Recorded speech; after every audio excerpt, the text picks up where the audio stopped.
मैं एक सेवानिवृत्त प्रोफेसर संस्कृत का रहा हूँ, जयपुर राजस्थान में निवास करता हूँ। महाराज जी, आपके चरणों में कोटेशन नमन। महाराज जी, आपके सत्संग का जीवन में बहुत प्रभाव व परिवर्तन आया है। महाराज जी, मेरे इष्ट हनुमान जी हैं और राधा कृष्ण की दिव्य लीला श्रवण गायन में विशेष आनंदानुभूति होती है। इससे कोई इष्ट के प्रति अपराध तो नहीं बनेगा? नहीं। भगवत विग्रह नहीं, सियाराम और राधे श्याम का जस जो है महाभागवत से हनुमान जी को बहुत पसंद। वही सियाराम, वही राधे श्याम है। एक में मर्यादा पुरुषोत्तम भगवान श्री राम की गंभीर लीलाएं हैं, एक में भगवान से अंदर की अद्भुत प्रेम लीलाएं हैं। दोनों वही प्रभु एक हैं। राम श्याम में कोई अंतर नहीं, पर मुरली और धनुष का अंतर है। वही सिया जो है, वही प्रिया जो है, तो है नहीं। हनुमान जी भगवत यश बहुत ही रस हैं। यत्र रघुनाथ कीर्तनम तत्र तत्र कृतमस्तकांगिलम वाष्पवारि परिपूर्ण लोचना। ऐसे तो श्रवण करते हैं तो भगवान श्री हरि ही राम है, भगवान श्री हरि ही श्याम है। तो जस जाओ उनको बताए हनुमान जी में मिलेगा। आप इसी लीलाएं गा के सुनाएंगे, उसमें अंतर थोड़ी पड़ जाएगा कि हनुमान जी नाराज हो जाएंगे कि सिया राम जी की ना कह के राधे श्याम की लीलाएं कहते हैं।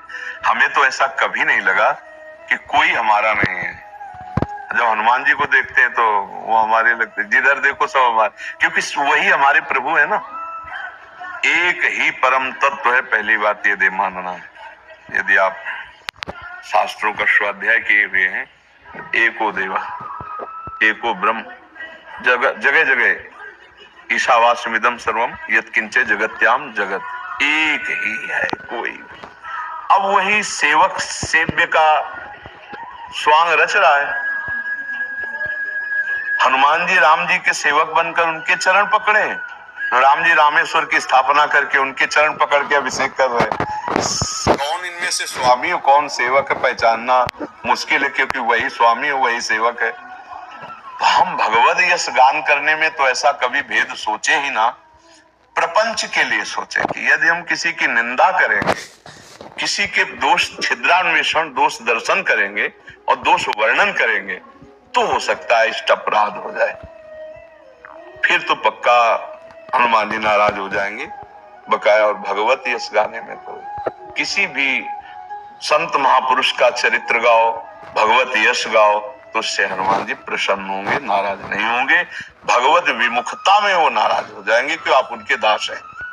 अगर आप भगवत विमुख आचरण करेंगे, भगवत विमुख पुरुषों का संग करेंगे, भगवत विमुख भाषण करेंगे, तो भगवत यश गान करने से वो तो प्रसन्न ही होंगे।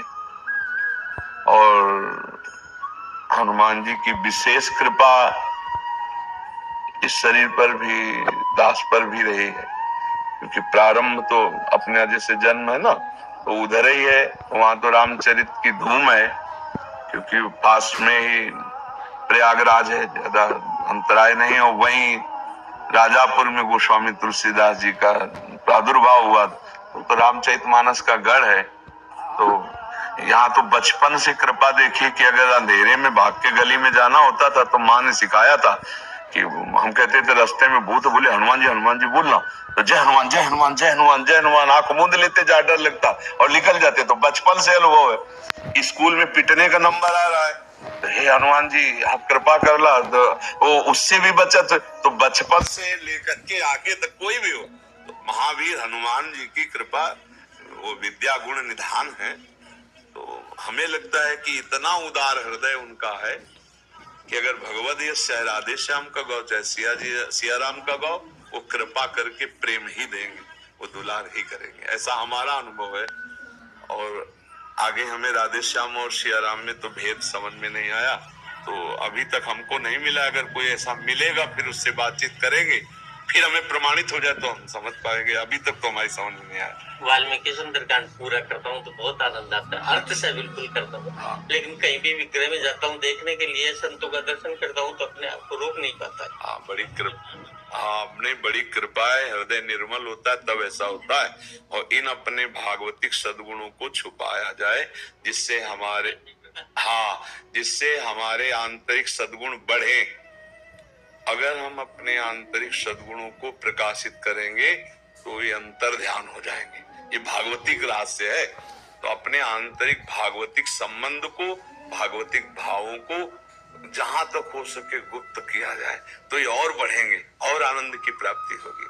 आप तो भगवत कृपा पात्र है, खूब नाम जप कीजिए, खूब भगवत लीलाएं गाइए।